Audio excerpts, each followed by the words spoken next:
Hello everyone, welcome to Basic Electronics Tutorials. In this video, I am going to discuss on the topic half-wave rectifier with a resistive load. Let me start with the definition for a rectifier. A device that converts alternating current to direct current is called a rectifier. So, what is a half-wave rectifier? A half-wave rectifier is a device that converts alternating current to direct current only in one of the half cycles of the input supply. It can be either the positive half cycle or the negative half cycle of the input supply. Also, since it converts one form of energy, that is AC, to another form, that is DC, it is also referred to as a AC to DC power converter. Let us start with the analysis. Here in figure 1, I have shown the circuit diagram for a half-wave rectifier with a resistive load. The circuit consists of a transformer with a primary voltage of Vp and a secondary voltage of Vs equal to Vm sin omega t.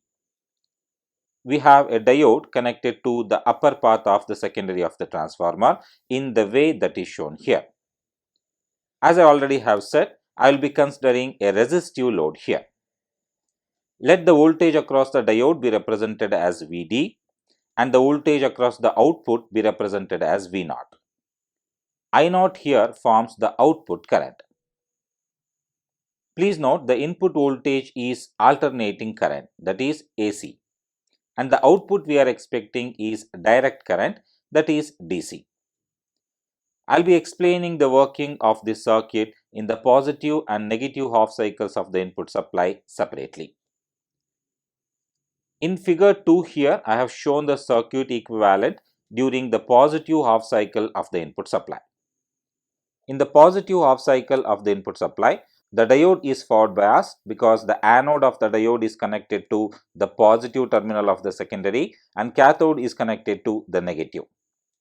Once it is closed, the current I0 starts to flow across the load in the direction that is shown here. Since we have assumed a lossless diode, the output voltage V0 is equal to the input voltage Vs. Further, let us also assume the direction of the current shown here as the positive current direction across the load. So, in the positive half cycle of the input supply, both the output voltage as well as the output current are positive. Let us now look at the waveforms for the positive half cycle of the input. Here, the first set of waveforms is the input voltage, which is our sinusoidal or simply alternating current. Let the peak value of the input voltage be denoted by Vm. Since we have assumed an ideal diode, the output voltage V0 during the positive half cycle of the input supply will simply follow the input voltage, which is Vs. That is why in the second waveform shown here, that is for the output voltage, the waveform across the period 0 to pi is exactly the same as that of the input voltage between the same duration. Further, since we have assumed a resistive load here, the output current will be in phase with the output voltage and will have a peak value equal to Vm divided by R. The waveform shown in blue color here represents the output current I0. The third waveform shown here is the voltage across the diode itself. Since we have assumed an ideal diode, the voltage across the diode between 0 to pi will be 0 volts itself. This is the waveform analysis for the positive half cycle of the input supply.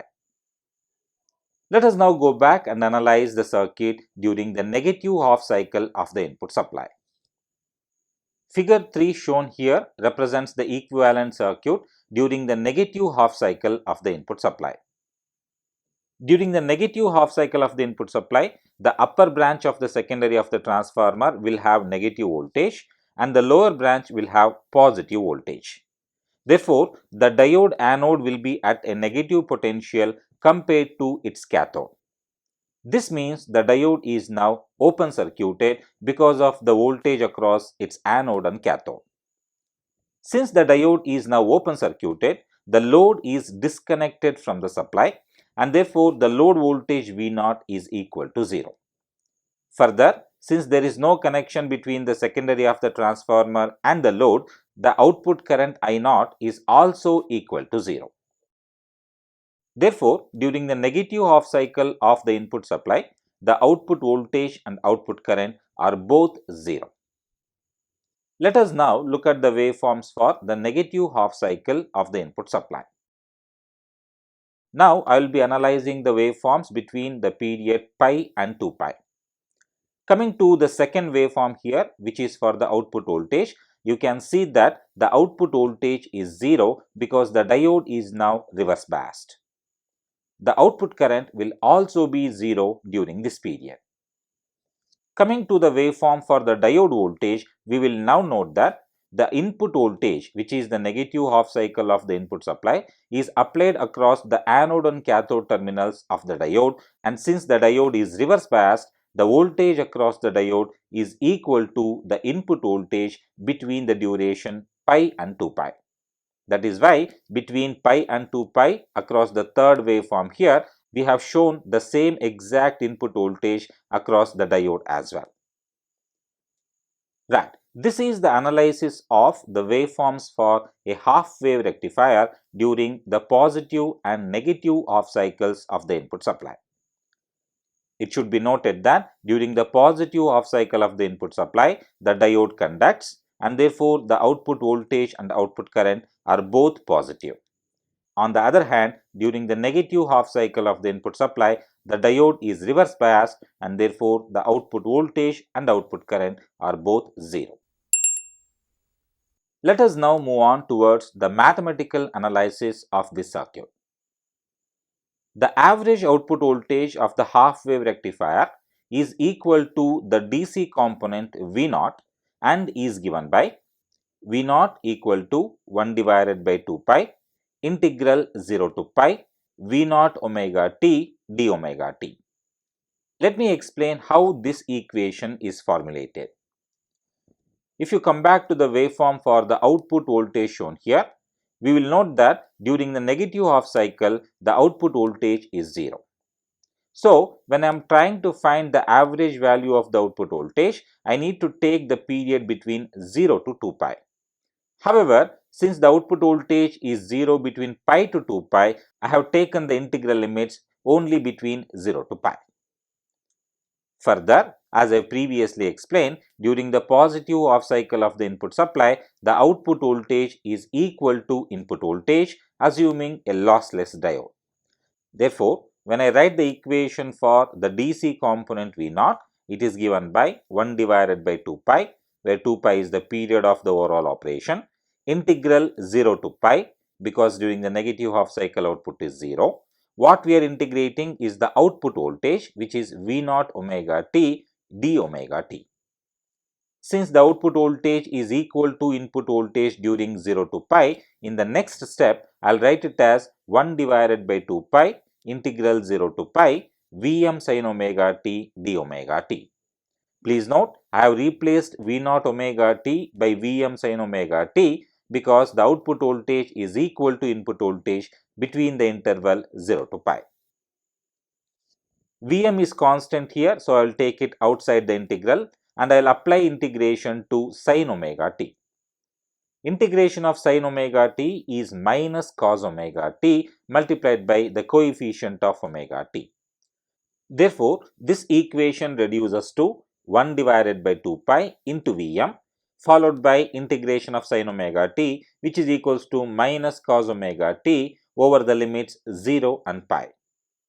I will take this minus symbol outside, so this will become minus Vm divided by 2 pi multiplied by, let us now apply the limits over cos omega t, so it will be cos pi minus of cos 0. In the next step, that is here, I have written minus Vm by 2 pi as it is, cos pi is equal to minus 1 and cos 0 is equal to 1. So, this will be minus 1 minus 1.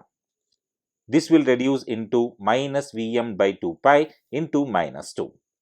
So this simplifies to V naught equal to Vm divided by pi.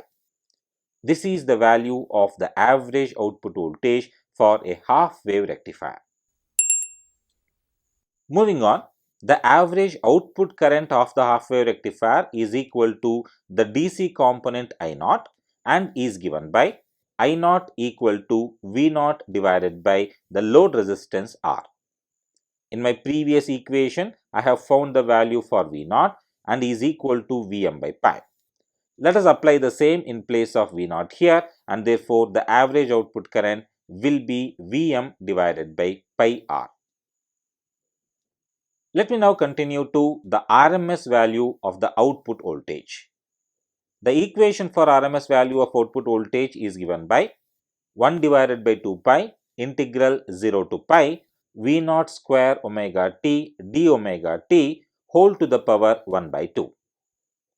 Let us now substitute V naught as Vm sin omega t. So the equation reduces to 1 divided by 2 pi integral 0 to pi Vm sin omega t whole square d omega t whole to the power 1 by 2. I'll apply the square here. So this will become Vm square multiplied by sin square omega t. Other values are retained in the equation. I will take Vm square towards the constant side. So this will become Vm square divided by 2 pi multiplied by integral 0 to pi sin square omega t. However, sin square omega t cannot be directly integrated. So I will write sin square omega t as 1 minus cos 2 omega t divided by 2. The rest of the elements of the equation are retained as it is. Now I will take this 2 to this point here. Therefore, in my next equation, the constant term would be Vm square divided by 4 pi. Following that, we have integral 0 to pi d omega t minus integral 0 to pi cos 2 omega t d omega t whole to the power 1 by 2. Looking into the first part of the integration here, integral of 0 to pi d omega t is nothing but omega t, and then we have the limits 0 and pi. Coming to the second term, the integration of cos 2 omega t is equal to sin 2 omega t divided by 2, and then we have the limits 0 and pi. Let us now apply the limits. For omega t, it will be pi minus 0, which is written here.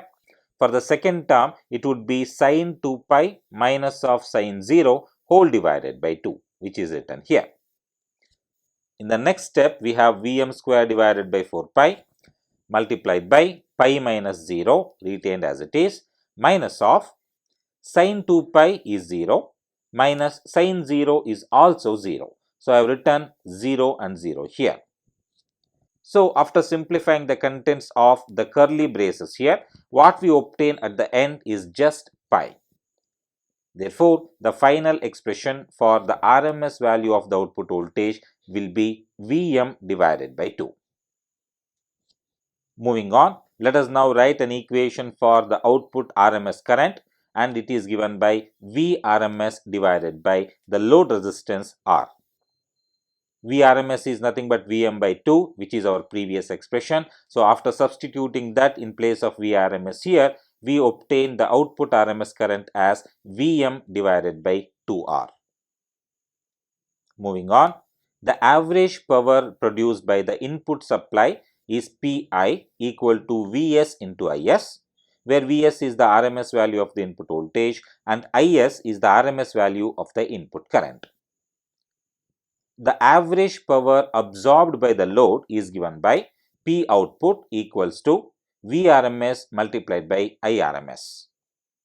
So, the power factor of the circuit is given by Pf equal to Vrms multiplied by Irms divided by Vs into Is. This is the expression for the power factor of the half wave rectifier. Moving on, let us now find the value for the ripple factor of the half wave rectifier. Please note, ripple factor determines how well a rectifier converts AC voltage to DC voltage, and it is given by the formula RF stands for ripple factor equals to square root of Vrms divided by V naught whole square minus 1. Previously, we derived Vrms as Vm divided by 2 and V naught as Vm divided by pi. Substitute these values here and it will simplify to pi divided by 2. Computing this, you will obtain the ripple factor for the half wave rectifier to be 1.211. The next parameter I will be considering here is the efficiency of the rectifier, which is also known as the rectification ratio. The rectification ratio is the ratio of the output DC power to the input AC power. It is represented by eta and is given by PDC divided by PAC. PDC can also be written as I naught square divided by R, and in a very similar fashion we have PAC as IRMS square divided by R. So this will simplify to I naught square divided by IRMS square. We have previously found the values for I naught as well as IRMS, and these values are substituted in this particular step. After simplifying, you will obtain the rectification efficiency to be 4 divided by pi square, which simplifies to 0.40528 or simply 40.528%. Please note, this is the maximum achievable rectification ratio for the half wave rectifier. Let us now move on and discuss the form factor. Form factor is a measure of the shape of the output voltage and is given by the expression FF, which stands for form factor, equal to Vrms divided by V naught. Vrms is nothing but Vm by 2 and V naught is equals to Vm by pi. So this simplifies to 1.5707. And the last parameter I will be considering here is the transformer utilization factor. The transformer utilization factor TUF of a rectifier circuit is defined as the ratio of the DC power available at the load resistor to the AC rating of the secondary coil of the transformer. So TUF is given by PDC divided by Vs into Is. Right. That is about the mathematical analysis of the half wave rectifier. Let us now move on and discuss the applications of the half wave rectifier.